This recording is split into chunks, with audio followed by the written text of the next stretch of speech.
It's 10 a.m. Eastern Standard Time for our Tangent Tuesday for Unicorn Wellness. Hi, you guys. I've been running updates and all of that on YouTube, so hopefully we'll get the kind of strange audio that's been going on the last few weeks under control. So, hi.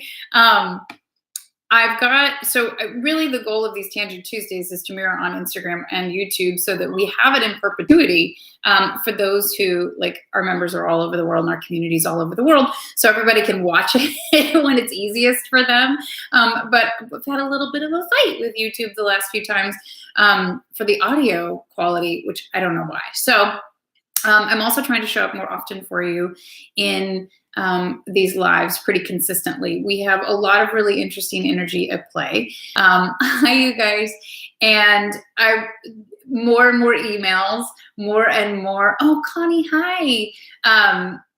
There's so much to talk about if you want it. And so these lives are a time when we can connect as a community, specifically on Tuesday, to really go over housekeeping for Unicorn Wellness members. If you're not a member, they could kind of hear how it goes and what it involves, and you can, constructively lurk. Which we encourage. So today, as always on Tuesday, I have a lot of notes for you all, things that I really want to discuss with you. A lot of it,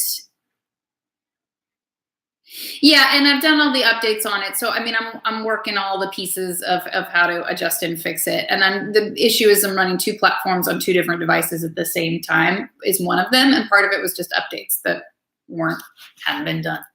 So there you go.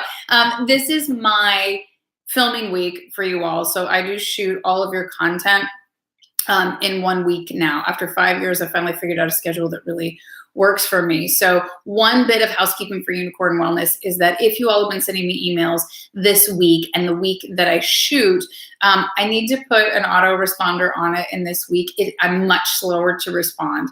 That's just how it goes.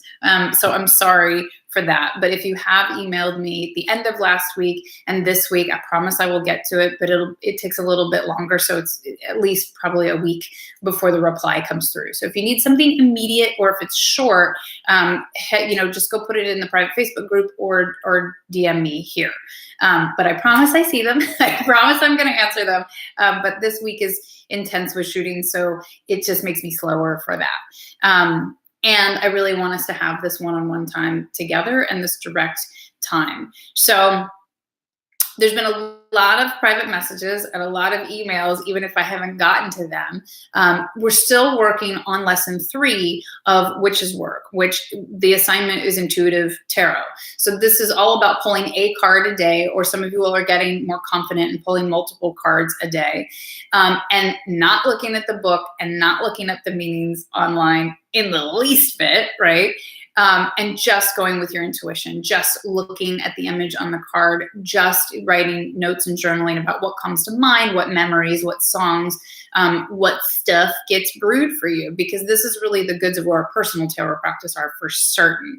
And in the private Facebook group for the Unicorn Wellness community, those practices are unraveling and evolving and just they're growing so beautifully. So I'm really glad, here's the blessing, that my family got sick, that I got sick, and that pushed out lesson 4. Lesson 4 is written, and there was also a blessing in that. There were things that I added and some illuminations and things that, it just wasn't ready yet. So it's ready now, and I'll be shooting at the end of the week. I'm not sure if I will do it as a live or as a pre-recorded and just post for you all. That really depends on how this week of filming goes and what I have time for and when that time is. But know that lesson 4 will arrive at the latest this Sunday for you all. So keep with the intuitive tarot pulls. Lesson 4 is on the way. And lesson 4 is a calmer, less of a practice assignment. There is an assignment in it for sure, but it's all about manifestation.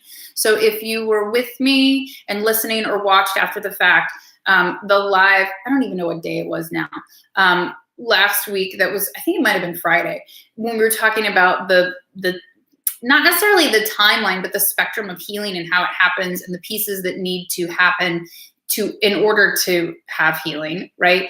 But this all leads up to manifestation. So healing in and of itself is absolutely beautiful and wonderful, and we want that.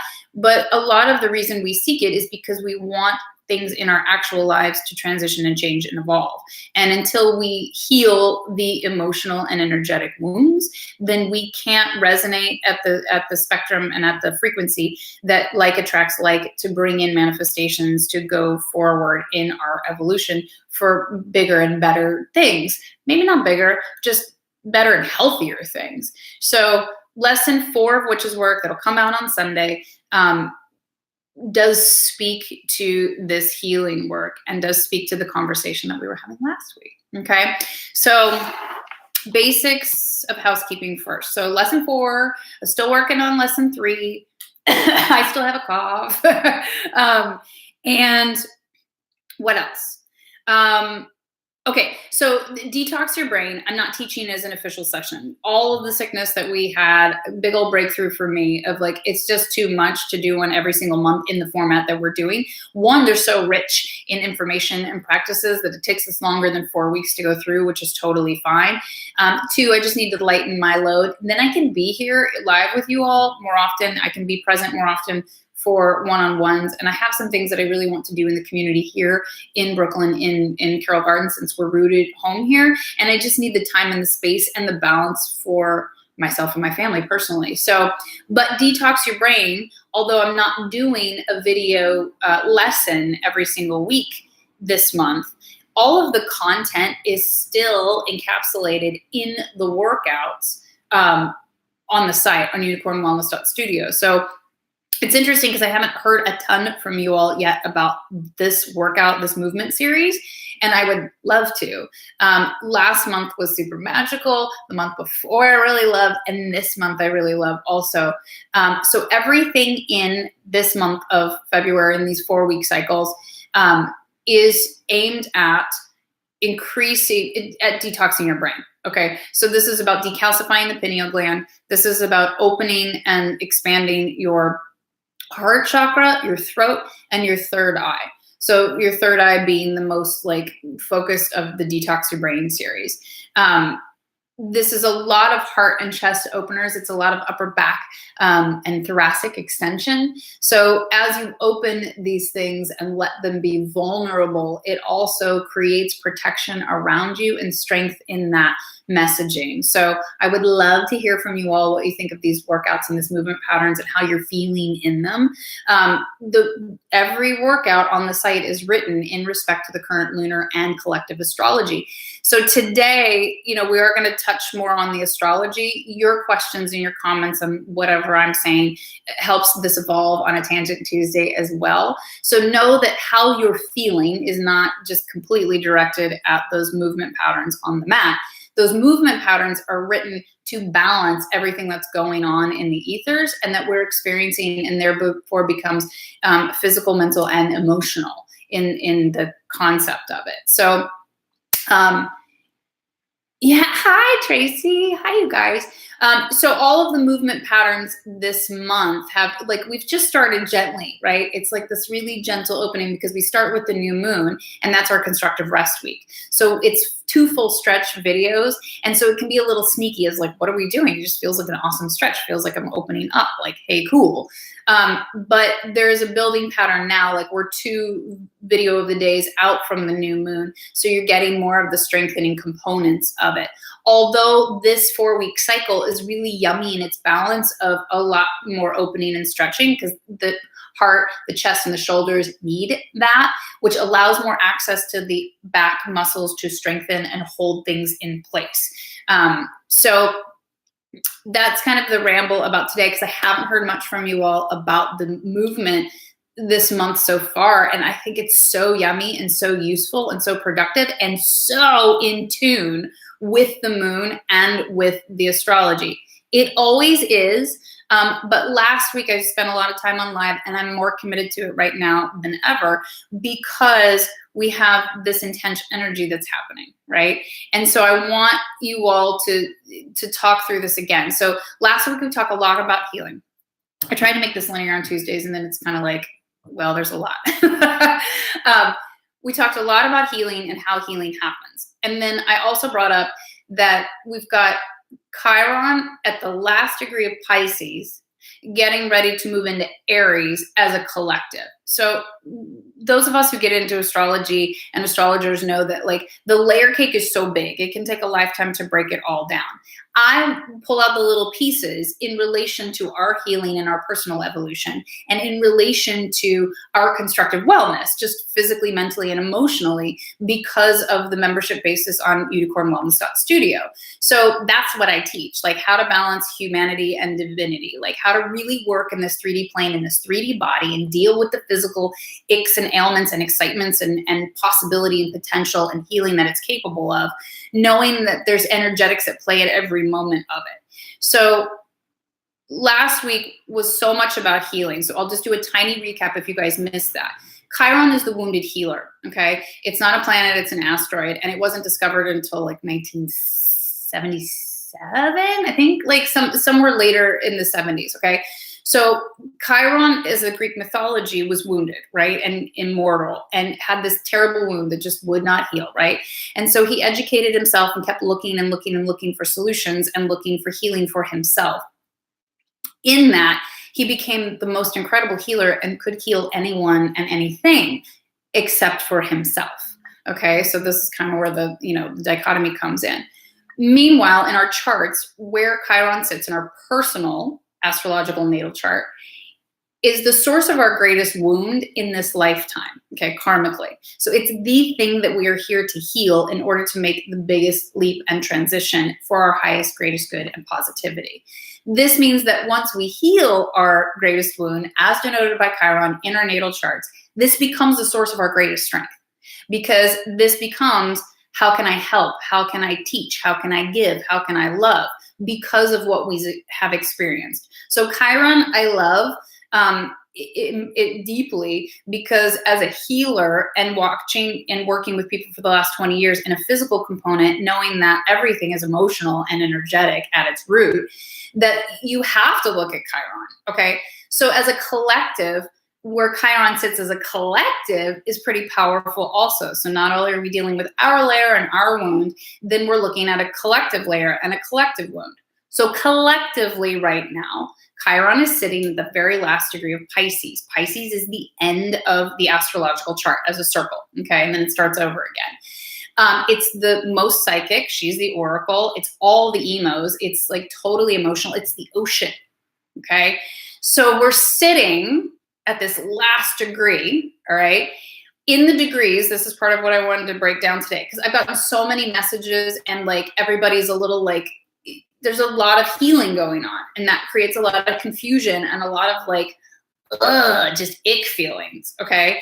So in the charts, like in the astrological chart, this is the way it looks for everybody. There's 12 signs of the zodiac, okay? Then there's little pie pieces in each one, right? These are the houses. And inside each house of the zodiac is 0 to 29 degrees. There's 30 degrees per pie piece, okay? Where the degrees sit, either as a collective or individually, this denotes mastery of this topic, of this, occurrence, of this subject for you or for us as a collective. So if it's at 0, it's like, you brand new, you don't know shit. Like, you got to learn all of it, okay? And if we're at the last degree of it, we're in mastery phase. We've learned. We have a whole lot of understanding and knowledge gathered, okay, at this very last degree. Chiron has a weird orbit. It doesn't orbit consistently. So in some pieces of the pie, it only stays for a year and a half. Other pieces of the pie, Pisces and Aries, which we're getting ready to move into, it stays for like 9 years.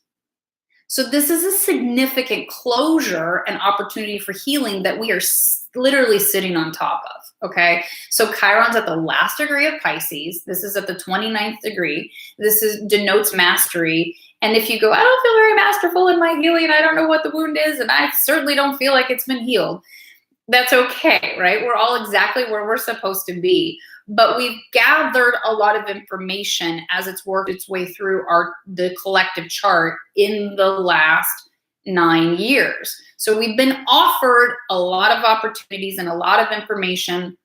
We've been offered a lot of blessings. This is a bit of a make or break time of, are we going to integrate those into wisdom? Are we really going to know what we know? Or are we going to take?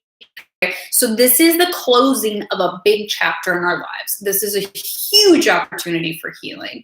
From the ascension perspective, from 3D to 5D, like this is the leap. Like we're being offered 5D energy here of really transitioning and transmuting, very opening to our psychic gifts, and from other energetic planes being let in, but we have to allow that in, okay? And so in that moment of healing as humans, we will often resist and go, ooh, uncomfortable, different, okay?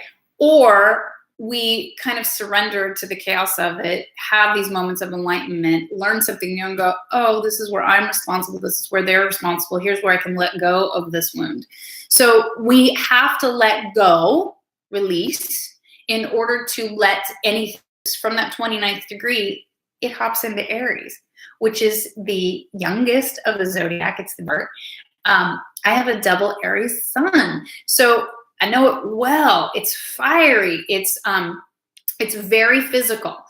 Like Aries is the warrior and the athlete of the chart. So we're going from this, like, I'm going to say it, like kind of super moody oracle on the mount who gives you one word weird answers, but they're always right. Kind of like emo and a little like, just all over the place emotionally, but looking for real wisdom, and then moves into this naivete, like let's go sort of scenario.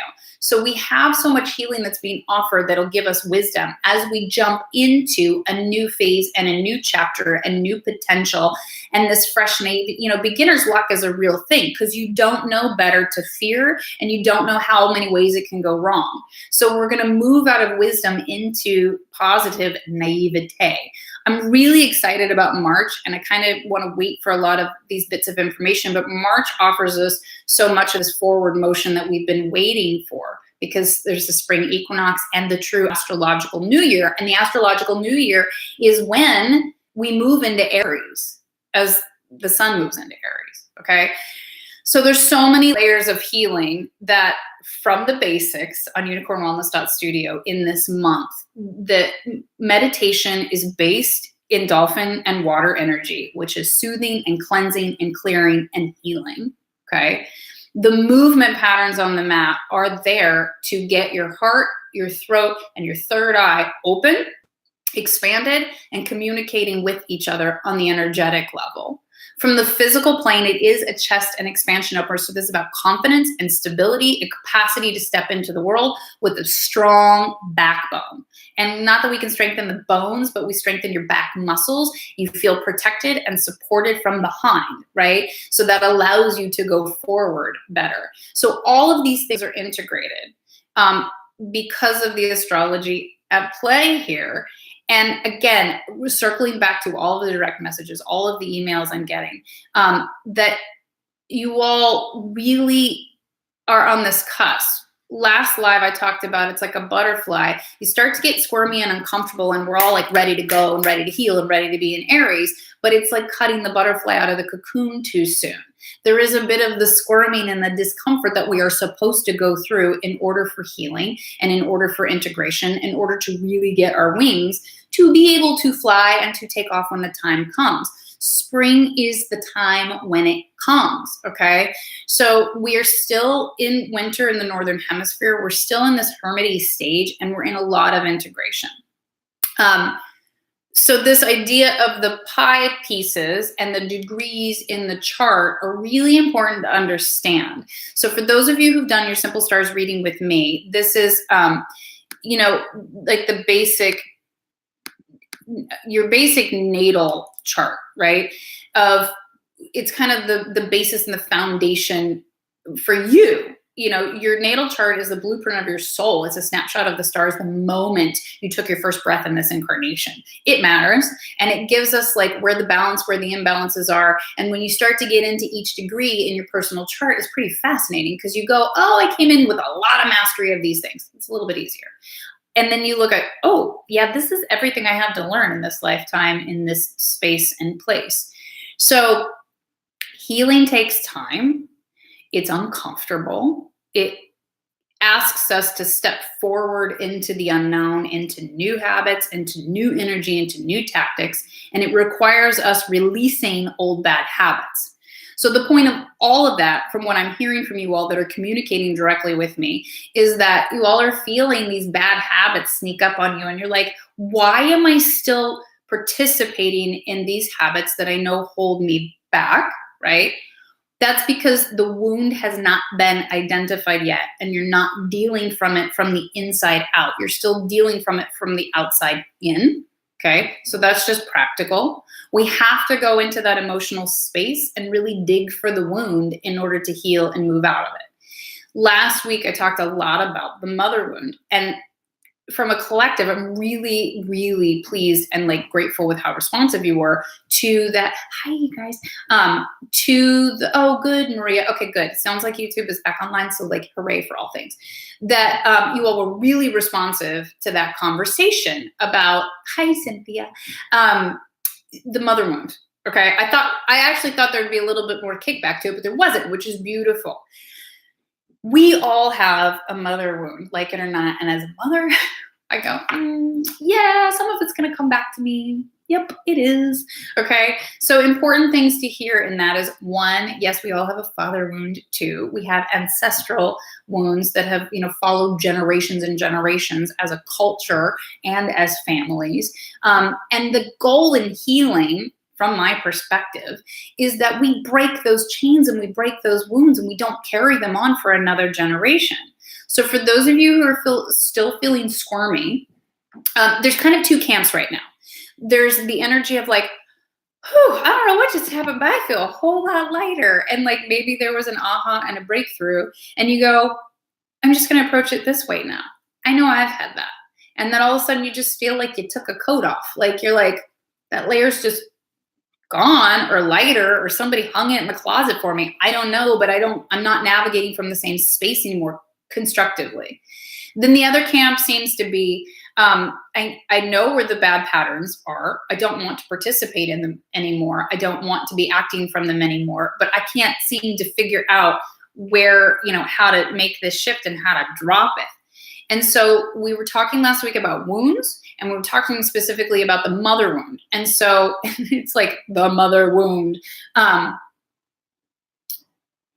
Yes. Okay. So Shauna, this is what I'm going to recap also. So Shauna on YouTube just said that she loved the added depth of understanding the cellular impact of the mothers. Okay. So again, we all have a father wound also. There's wounds. Okay. And again, we take on the unhealed bits. So if you don't want to call them wounds, because you don't want to give them some negative connotation, you can call them the unhealed parts of our parents. Like these are the DNA. So regardless of who raised us, this is about the cellular portion of it. So Shauna said that last week when I communicated about the cellular piece of it, it was so like, oh, and I had an oh about it before I presented it to you. Mother wounds are important, and we always know that that's important because we go, she carried us for 9 to almost 10 months, right? But the reality that I communicated last week is that females are born with all of their eggs from the moment we're born. So we, mothers, have carried our children our entire lives. So from a cellular memory level, which I've always been big on, yes, we are always with them as eggs. Okay, this is what Shauna was saying on YouTube, is that we've always been with them. So from a cellular level, we have taken on and experienced every single thing that our mothers have experienced, every bit. We've heard all of it. We have absorbed it energetically, because that's what cellular memory means, okay? And cellular memory is real. When you look at trauma, and you can look at acupuncture and when things are ignited, memories come flooding back, right? We know that our brains, if we've experienced major trauma, will sometimes shut down memories and block them from us in order to protect us, right? Well, just as they can be blocked and pushed away, that can be reignited and opened. I, as an adoptee and as a mother who's had 2 babies, I will tell you that in pregnancy, it's such a tender time. And we go, duh. But we've really dumbed it down as a culture. of what the experience is. It is traumatic, okay? But what happens, or what can happen in pregnancy in particular, is that your memories are returned because you're going through a cycle of becoming a mother. You have the opportunity to either be gifted memories that were your mom's, okay? Or it brews it emotionally and you go, I don't really feel that way. Why am I feeling that way? Okay. That's also a mark of a high empath, where you're like, cognitively, that's not really me, but I'm acting this way and my emotions are presenting this way. So cellular memories are real. They can be re-gifted or reignited at any time. We're living with them constructively or destructively day to day anyhow, but there are moments of enlightenment with them. So the mother wound, I want to be really clear, only comes from the mama bear, okay? From your biological mama bear. So I had a lot of this in the last week with sessions of people going, actually, my mom was pretty great. Like, she wasn't, and it's like, it's not about mamas being bad mamas. Like, no, I'm not putting that on us. It's about the unhealed bits that have been passed down really subconsciously.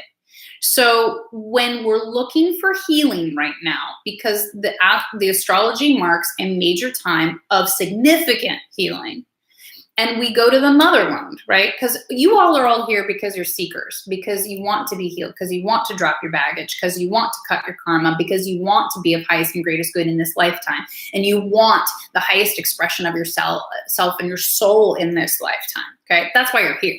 Whether you know it or not, that's why you're here, okay? Meaning with me listening to this as a member of UnicornWellness.Studio. But being so constructive and in seeking of your healing, we can also get a little too smart sometimes. And we only look at the surface level of, oh, no, I'm looking at myself. I don't feel hurt. I don't feel wounded. There's no emotionality here. No, actually, my mom was pretty okay. Like, there wasn't anything drastic. When parents, mothers, people are like highly abusive, it's so easy to see where the wound is. Okay. So like, and when there's major trauma that's like, whoop, whoop, whoop, you're like, oh, okay, easy. But it's actually a little more challenging to heal if you didn't have these major, like physically, emotionally, sexually abusive parents. It actually hides a little bit more.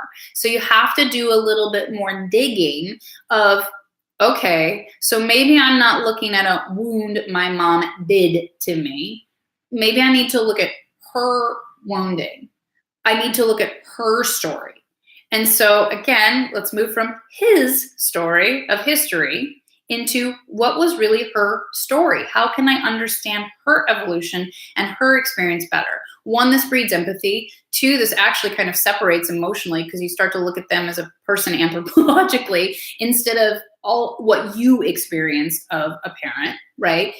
And so then you get into what are the things that were not healed for them? Really, what were they dealing with? Like, what are the wounds of the ancestors? And when you look at women in our culture, hello. Okay. So we have talked so much, and as a culture and collective, we are beginning to talk more, and clearly probably never enough talking of the wounds of racism, right?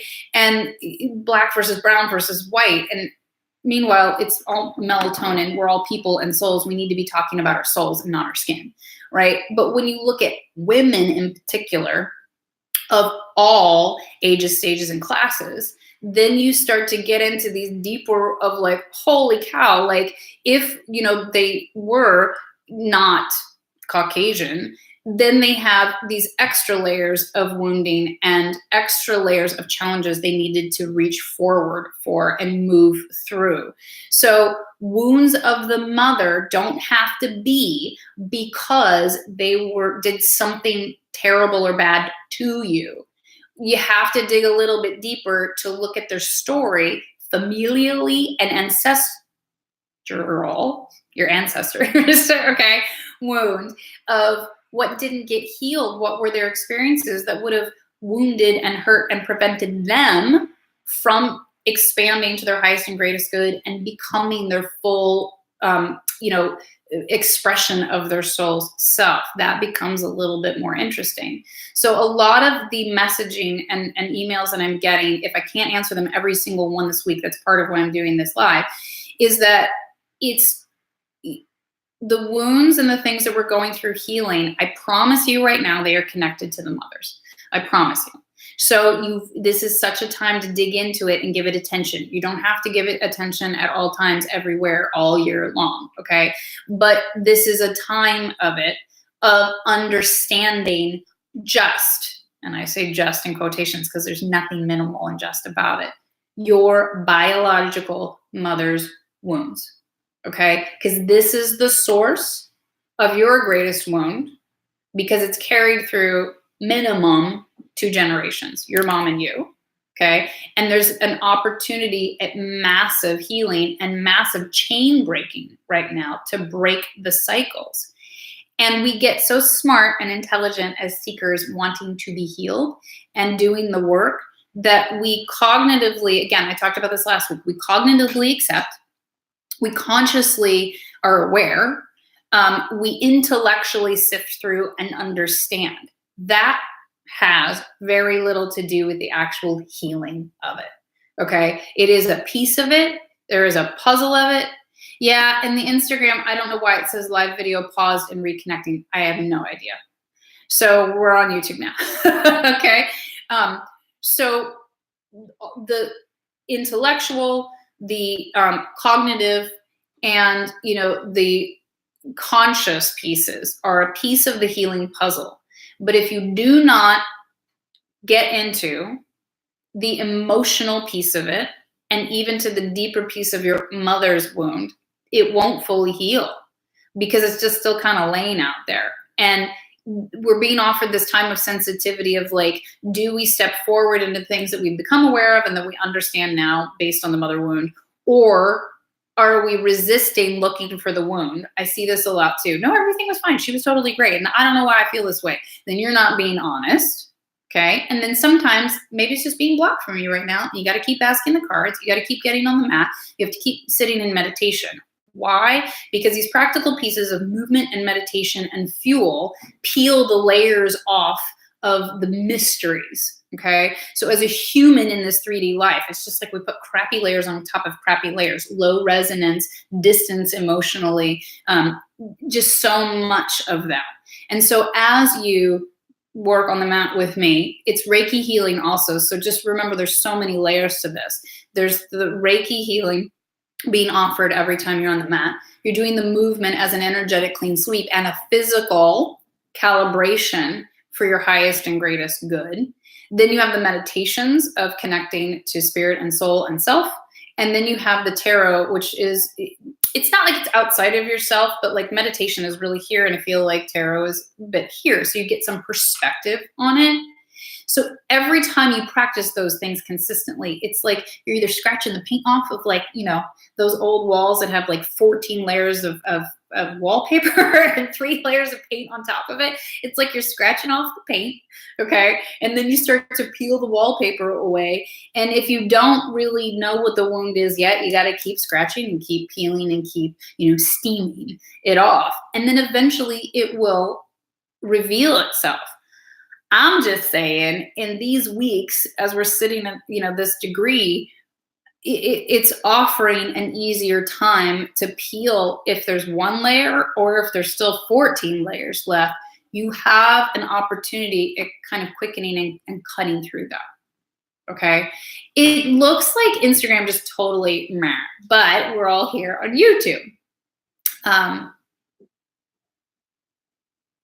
Yes, of course you will know what that wound is. Absolutely, Shauna. Like, she said, Mat Meditation Tarot Fuel help to shift the energy and heal. Will we ever really know what the wound is? Absolutely. But you have to be in active pursuit of that answer, okay? And sometimes it's plain as the nose on your face kind of thing. Like, if you feel like you're doing all of these things and it's not just revealed, one, you have to make sure that you're asking your guides, guardian angels, the cosmos, God, goddess, however you want to communicate with the greater universe and the magic of the world. You have to ask, ask before every meditation, maybe ask before every time you get on the mat, so that you can allow for it to come in. Remember, we have to ask for help. We aren't always just given ideas and information. We have to ask for it. So guides and guardian angels actually are not particularly allowed to help until we ask for help. So you have to ask for the answer. I'm going to reach across here and restart Instagram and hope that works, but I'm not sure that that's going to happen. So yes, you will get the answer. There's also a divine timing issue. I'm saying that right now there's a high probability of finding out the answer that if you're in active pursuit and asking it in these next few weeks. This is the best time for this healing. Okay. If it's not given to you at this time, then the universe says the divine timing, it's not time yet for you. You're not capable of holding it or handling it yet. It's not time for the healing.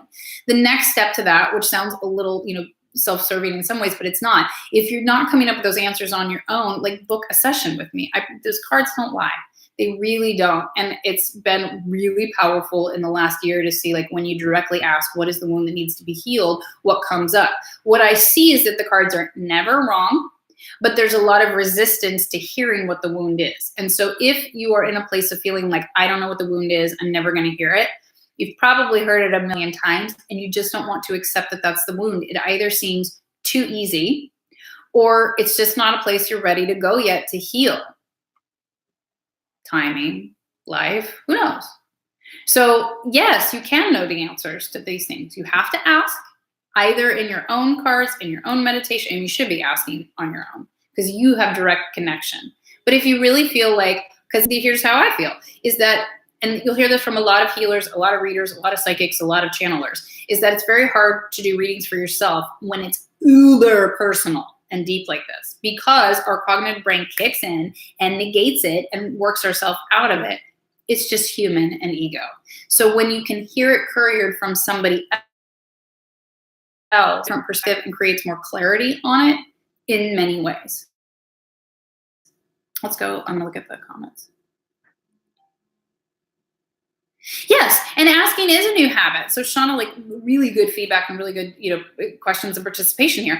Asking is a big deal because we, again, as seekers, as empathetic people who have been highly wounded, there's always worthiness issues, and it's always related to typically the mom somehow, right? Of not feeling worthy of help, of not feeling worthy of what we need or, of what we want. So asking is a new habit, and it's something I really for years didn't do. I thought things would just be gifted to me. Okay, but that's not really how it works. We have to learn how to ask for help. We have to learn how to be supported. And by asking, we show up for ourselves and for our own healing. So it is a new habit, absolutely. And it takes practice. That's all, just like everything else, right? But once you're aware that you're oh, hey, if I ask, then some of the fun becomes can I get answers on my own? Yes, but it may take a lot of practice. You have to trust, right? This is about trust and surrender and listening, and then of knowing where you tend to get most of your downloads. Now, that doesn't mean you don't meditate and you don't get on the mat and you don't hydrate and you don't deal with high frequency fuel. It means that you do all of those things to create a clear line, actually this way, through the chakras from divine energy to you to run in and out. But I find, you'll see a lot of my posts about the bathtub. I find that if I get in a tub with candles and it's dark and I sit there and just ask in my head, that there are almost immediate answers. Meanwhile, I can sit in meditation and on the mat and go, answers don't really come. But a lot of those habits and tactics, as unicorn habits and tactics, are preparation. Remember, you have to make clarity welcome. Okay. And so making clarity welcome is this energetic clean sweep and practice in the 3D realm of movement, of hydration, of high frequency fuel and meditation and the tarot. This is making it welcome. This is saying I'm a good steward of these things. I'm in this is what it means to be in active pursuit of your highest and greatest good, that you work these physical, tangible grounding tactics. And then you'll find these places that, for some it's a steam room. For me, it's the bathtub. For others, it is in seated meditation. For others, it's walking in the woods. You'll find your own connection about how things come through. Messaging doesn't come in just one way. You'll always have one way that's stronger than the other. and it takes time to cultivate it. It is a skill and a talent. So just Paula, I don't know if you're here in the YouTube group, but she posted, I think it was yesterday, I don't know what day it was, in the private Facebook group, about learning to play a musical instrument. Your intuitive connection to the cosmos and how you get messaging is absolutely, completely, nearly the same as playing a musical instrument. Some people can pick it up and just start playing because it's a gift, right? For some people, it just comes through super clear from moment one. Damn that, And for others, we go, oh, I hear a hint of something in there. I think there's a talent or affinity to it. I better practice my scales, and I better do, learn Twinkle, Twinkle, Little Star before I can play a concerto. So it's the same thing. You just have to be in active pursuit of the habits and tactics. It is literally why I teach what I teach. It is literally why UnicornWellness.Studio exists, because I do see you all, everyone, as so capable of getting messaging, of making breakthroughs, of healing. But we are in a 3D physical body that inherently is layers of crap to get through to get to our divinity. But when you practice the tactics, yeah, that came out right, then it gets easier and easier and more fluid and more consistent. Oh, yay, Paul is here. Okay. Journaling's been pretty good with giving me answers when I'm feeling lost or confused in something. Yes, exactly. And sometimes, right, Chris, she's saying that journaling really gives her answers. So this is stream of consciousness journaling. When you feel like you journal and get answers, it's channeling. So you're channeling through writing the messaging. So clairaudience is when you hear it, it's not actual sound. Sometimes it is, but that's pretty spectacular. It's like the thoughts in your head. And claircognizance is also ideas and thoughts in your head. And so when you know that the journaling is your space for it, right, you still have to practice, I feel like I can't talk, the tactics that allow for when you get into your particular mode, like Chris said, her journaling. Stream of consciousness journaling. And again, you'll see there's so many types of healers out there. There's so many ways to connect. And the really spectacular thing of 2018 now into 2019 is our gifts from every one of our lifetimes either has been returned or is having an opportunity of being returned. Our cellular memory holds all of our talents across our lifetimes. Pull that one in for a minute. So just like the wounds of our mothers, of their empowers, our gifts and talents and capacity to connect and the things we've learned through all of our lifetimes are still within us at a cellular level, at a soul level. So working these practices ignite and open and allow them to be remembered. As a collective energy, we've been given support, and that's happening anyhow.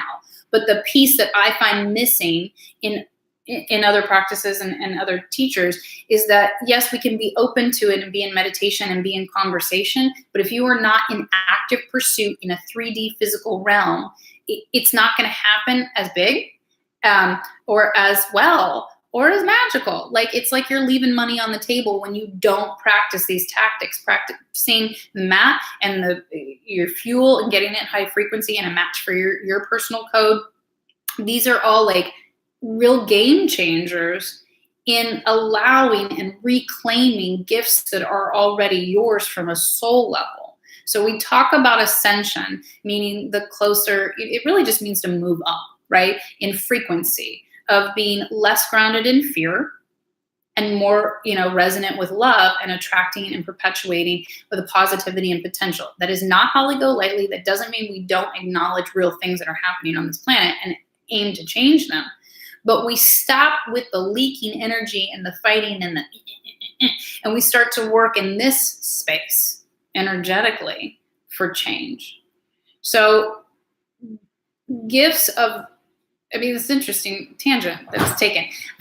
The gifts of the soul are all there. So the older your soul, the more gifts you have, like the more things you've seen and experienced. And depending on each level of your incarnations, like, were you one of the high priestesses? Were you, a prince or princess and were, privy to all of the Mayan rituals? Like, it's all in there. Your soul is limitless and expansive. It's magic. It's stardust. So if you're into crystals and you like crystal coding and that crystals hold, our information of lifetimes, right? They carry energy and frequency, but they were the recorders of everything.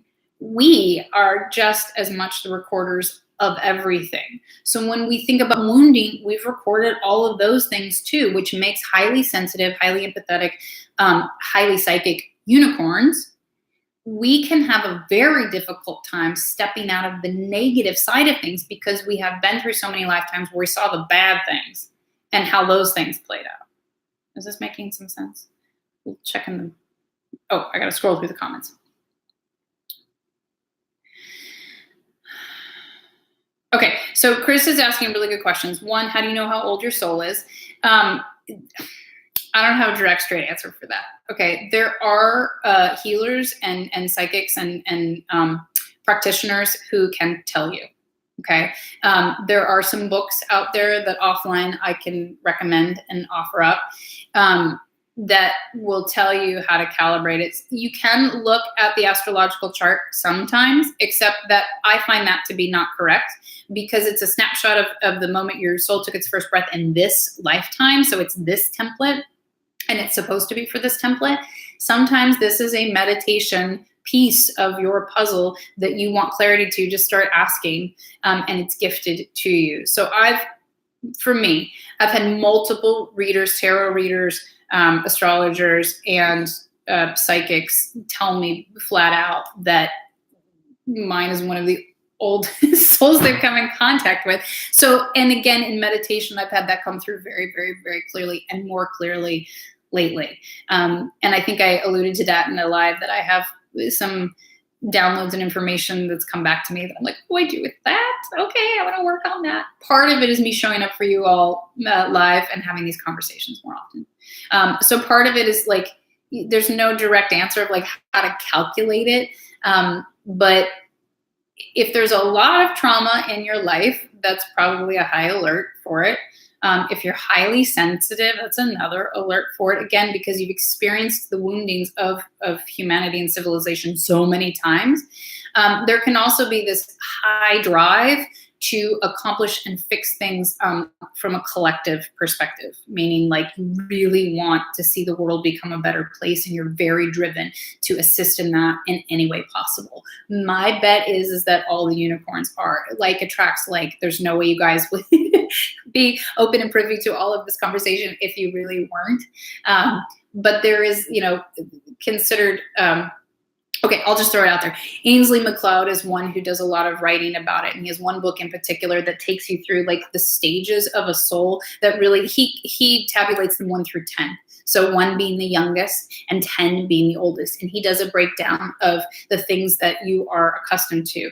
Older souls typically really reject organized religion because we have seen it fail so many times. We know that the structure doesn't work. So regardless of the teachings, because the teachings aren't really what get taught through a religion, and younger souls typically really attach to religion because it gives structure and it gives rails, and they're naive and they haven't seen it go wrong so many times.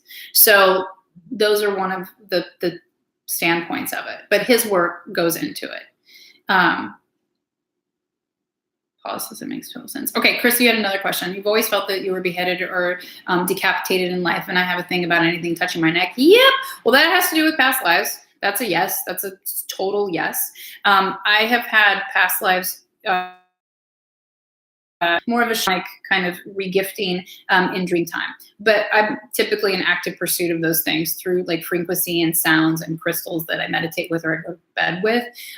So I have like had dreams and this feeling that I just literally had been burned at the stake multiple times and hung. I didn't used to like anything around my neck. And I had these very intense dreams over like a 3-day period of time of how many times I've been hung in my past lives. And if you all will notice, and I don't really like anybody touching my neck, so my thyroid removal is a slit across the throat. So that wound has still followed me into this lifetime. Right? And anything around the neck has to do with not speaking your true voice or feeling constrained and held back from speaking your real truth. So it all came back. So past life regression is another thing. Like there are books, there are YouTube videos you can go find. You can hire a practitioner to take you through that. I'm always of a mindset that, like, yes, you need help and you need somebody to hold space. But if you feel like you can get to those things on your own, there are so many tools out there now to be able to do that on your own if you want to. That in past life regressions, I was really gifted that and given and remembered that I had been a writer in many lifetimes and a witch, and was very verbose and outspoken, and that inevitably always got me killed. So in this lifetime, I have had real trouble making that transition to speaking my truth, to really sharing with you what's channeled as information through me, who my soul really is and what I'm here to do.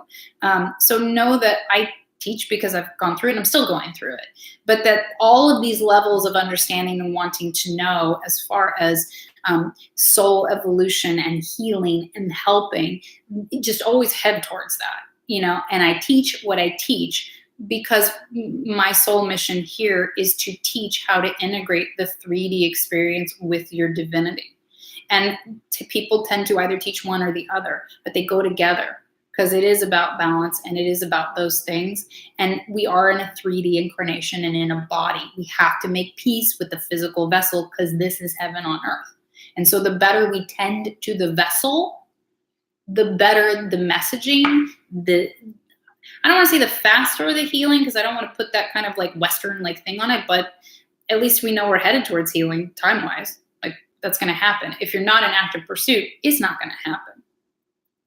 Okay, I'm looking. I think I kind of tangented a bit there. Okay.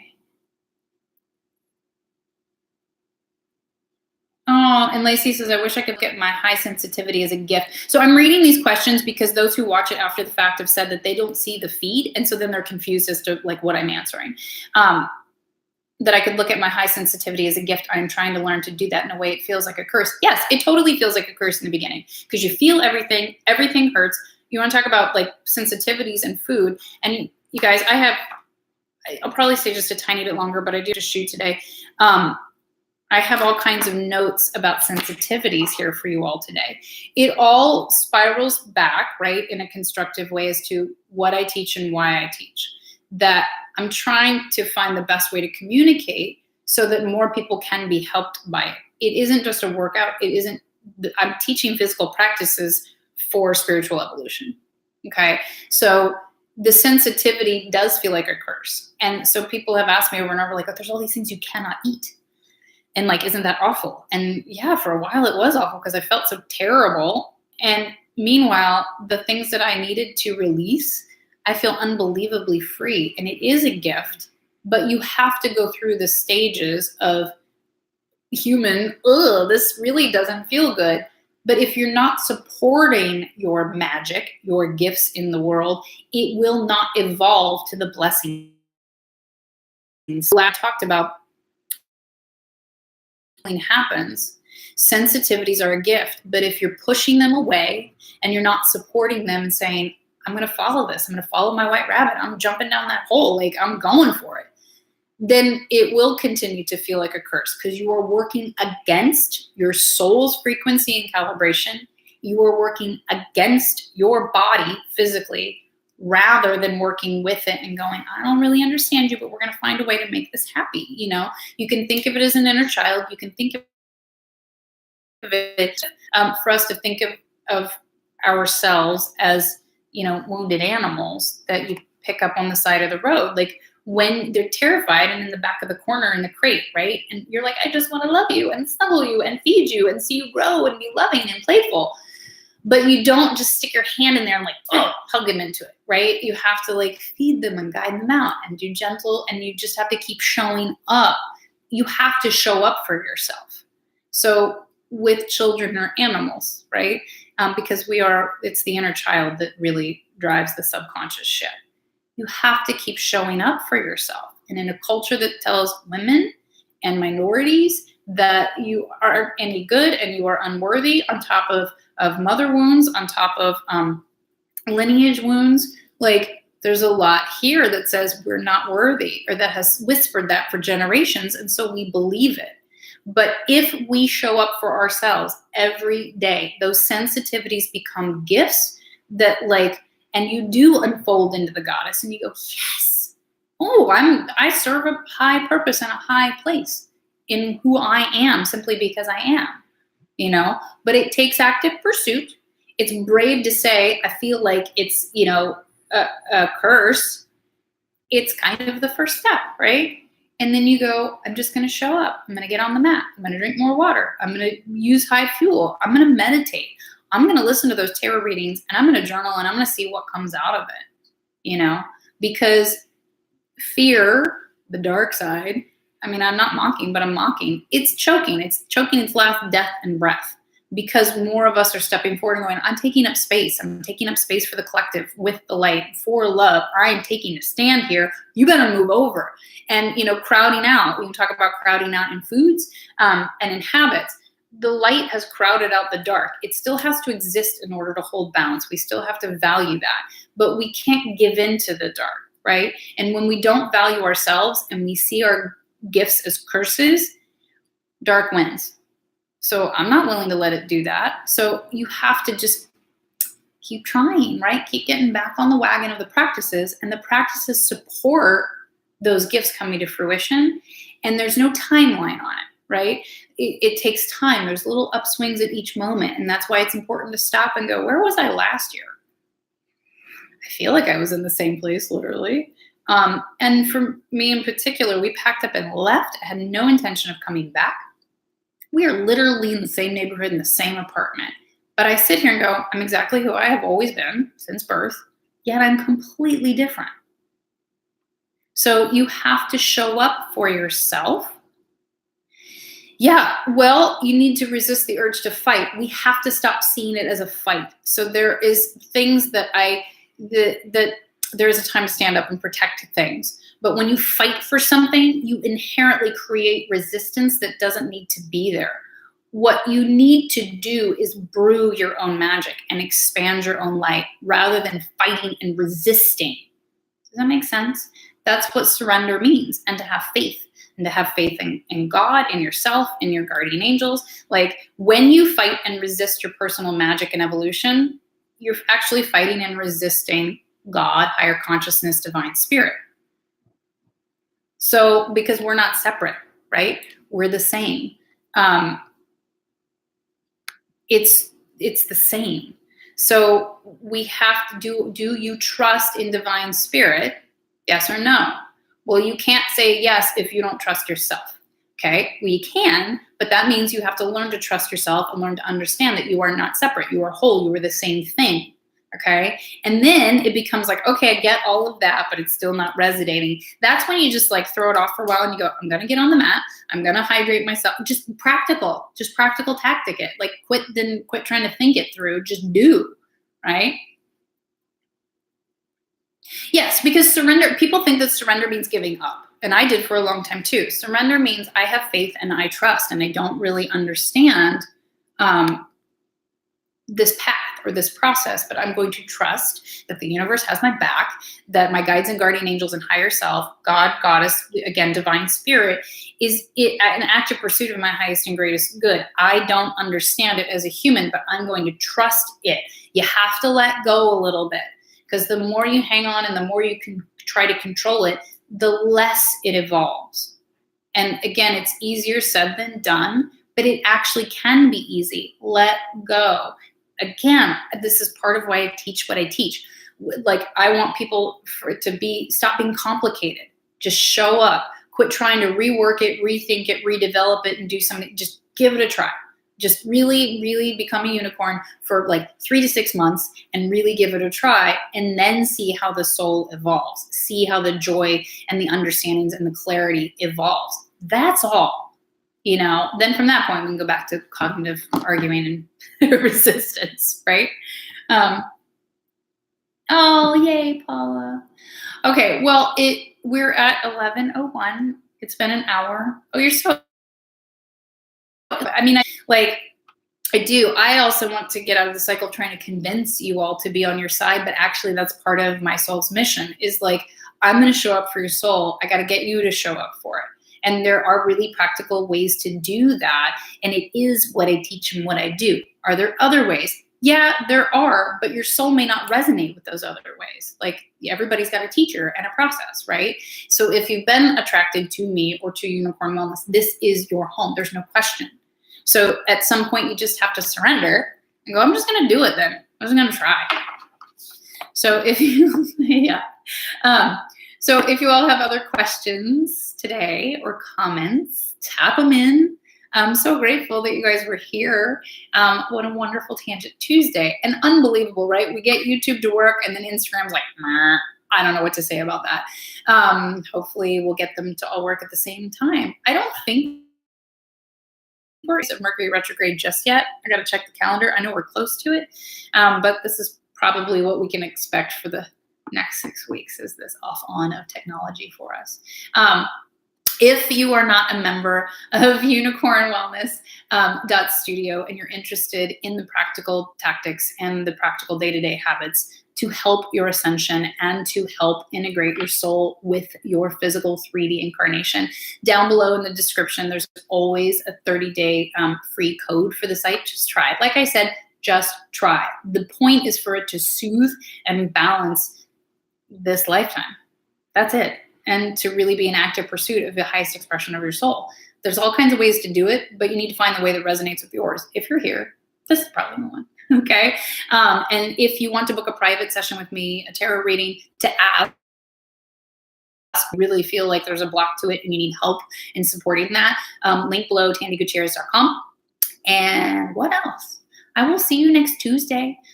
Please like these videos. I would love for you to share them. Make sure that you subscribe to this site. And if you want to click the bell, then you'll get an alert when I go live. Every Monday, I'm going to do a weekly tarot reading for you all now. That's here on the site. And then the two most popular sessions, Moon Mama and Witch's Work, are here on this YouTube channel. So you can go use those anytime you want as just a part of your process and your progress. We'll look at the last comments here. Yeah, Chris, we've tried it for years. We've been doing this for 5 years. There's a lot of reason why I want YouTube to be our home here in particular. And Instagram's always actually done really right by us. But I also have a frequency that kind of derails some technology. So there's that. Oh, Sean, I'm so glad that you could join today too. And Jennifer, oh, good mama. I love you guys. I love you, love you, love you, love you, love you. Thank you for being here. And I will see you next Tuesday, if not before. Okay? All right. Bye, you guys.